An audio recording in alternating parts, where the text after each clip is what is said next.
നോമ്പ് തുറക്കും അതുപോലെ ഉഷ്ണ സമയത്തും കഴിക്കാനും കുടിക്കാനും ഒക്കെ പറ്റുന്നൊരു റെസിപ്പിയാണ് ഇന്നത്തേത്. അതിനായിട്ട് നമ്മൾ ഗൂൺ കത്തീറ കുതിർത്ത് വെക്കണം. ഇത് നമ്മളെ ബോഡിക്ക് നല്ല തണുപ്പ് തരാനും എസിഡിക് പ്രോബ്ലം ഉള്ളവർക്കും അതുപോലെ തന്നെ ഉഷ്ണകാലത്ത് ബോഡി ഹൈഡ്രേറ്റ് ആക്കി വെക്കാനും പറ്റിയ ഒരു സാധനമാണ്. അപ്പോൾ ഇത് നമ്മളൊന്ന് കുതിർത്ത് വെക്കണം. അതിൻ്റെ കൂടെ തന്നെ സബ്ജ സീഡും കുതിർത്ത് വെക്കണം. ഇനി ഒരു ബൗളിലേക്ക് നമ്മൾ കഷ്ണാക്കി വെച്ച മാംഗോ, ആപ്പിളും ഡ്രാഗൺ ഫ്രൂട്ടും അതിൻ്റെ കൂടെ മുന്തിരി, പിന്നെ പേരക്ക, നല്ല പഴുത്ത പേരക്ക, പിന്നെ നമ്മൾ കുതിർത്ത് വെച്ചിട്ടുള്ള ഗൂൺ കത്തീറ, ഇതിൻ്റെ കൂടെ കഴിക്കുന്നത് നല്ലതാണ്. നമ്മൾ ജ്യൂസിൻ്റെ കൂടെയൊക്കെ നമ്മളിത് ചേർക്കാം. നമ്മുടെ ബോഡിക്ക് നല്ലൊരു തണുപ്പ് കിട്ടും ഉഷ്ണകാലത്ത്.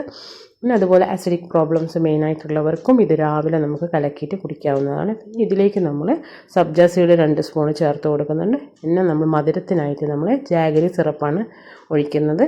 പിന്നെ തണുത്ത പാൽ ഒഴിച്ച് നന്നായിട്ടൊന്ന് മിക്സ്. ഇതിലേക്ക് തണുപ്പോട് കൂടി കുടിക്കാനാണെങ്കിൽ ഐസ് ക്യൂബ്സ് ചേർത്ത് കൊടുക്കുക. അപ്പോൾ ഞാനിവിടെ ഗ്ലാസ്സിലേക്ക് സെർവ് ചെയ്തിട്ടുണ്ട്. അപ്പോൾ എൻ്റെ റെസിപ്പീസൊക്കെ ഇഷ്ടപ്പെടുകയാണെങ്കിൽ ലൈക്ക് തന്നൊന്ന് സപ്പോർട്ട് ചെയ്യുക. അതുപോലെ തന്നെ സബ്സ്ക്രൈബ് ചെയ്യാത്തവരൊന്ന് സബ്സ്ക്രൈബും